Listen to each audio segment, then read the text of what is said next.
Blue visa, golden visa, green visa మరియు remote working వీసాలను జారీ చేసిన దేశం ఏది? United Arab Emirates. ఇటీవల వార్తల్లో కనిపించిన డైసన్ స్పియర్ అంటే ఏమిటి? నక్షత్రం యొక్క శక్తిని ఉపయోగించుకోవడానికి ఒక ఊహాత్మక ఇంజనీరింగ్ ప్రాజెక్టు. 2027 మహిళల కోసం వరల్డ్ కప్కు ఆతిథ్యమిచ్చే దేశం ఏది? బ్రెజిల్ దేశం.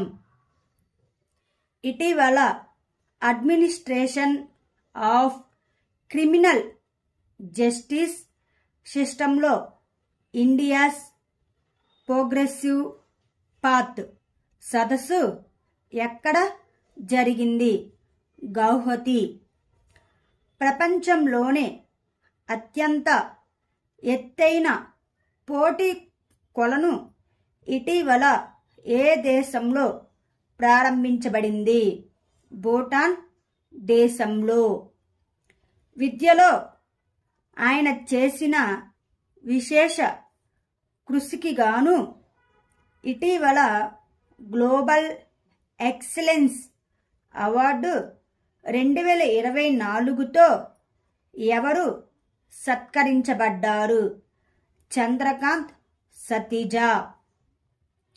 ఇటీవల ఇంటర్నేషనల్ ఫైనాన్స్ కార్పొరేషన్ గ్రామీణ ప్రాంతాల్లోని మహిళలకు సూక్ష్మ రుణాలను అందించడానికి ఏ బ్యాంకుకు $500 మిలియన్ల రుణాన్ని అందించింది?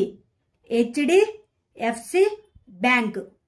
ఆర్టిఫిషియల్ ఇంటెలిజెన్స్ కోసం కొత్త హెడ్గా నాసా ఎవరిని నియమించింది?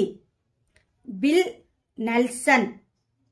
భారత సైన్యం ఇగ్లాస్ ఎయిర్ డిఫెన్స్ సిస్టమ్ను ఏ దేశం నుండి తీసుకుంది?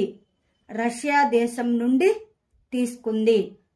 పరిశుభ్రత మరియు పర్యావరణ సుస్థిరతను ప్రోత్సహించడానికి స్వచ్ఛత పక్వాడా కార్యక్రమాన్ని ఏ మంత్రిత్వ శాఖ ప్రారంభించింది? Ministry of development of north eastern region.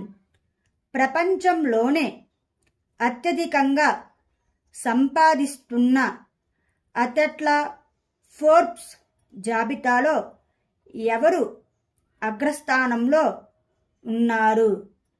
Cristiano.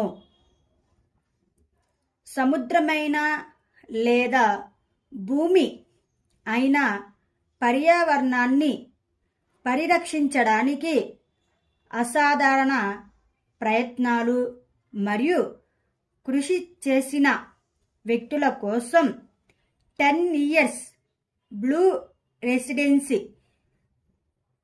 వీసాను ఏ దేశం ప్రారంభించింది?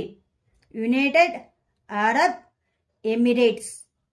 ప్రపంచంలోని అన్ని హిమానీ నదాలను కోల్పోయిన మొదటి దేశం ఏది? వెనిజులా దేశం.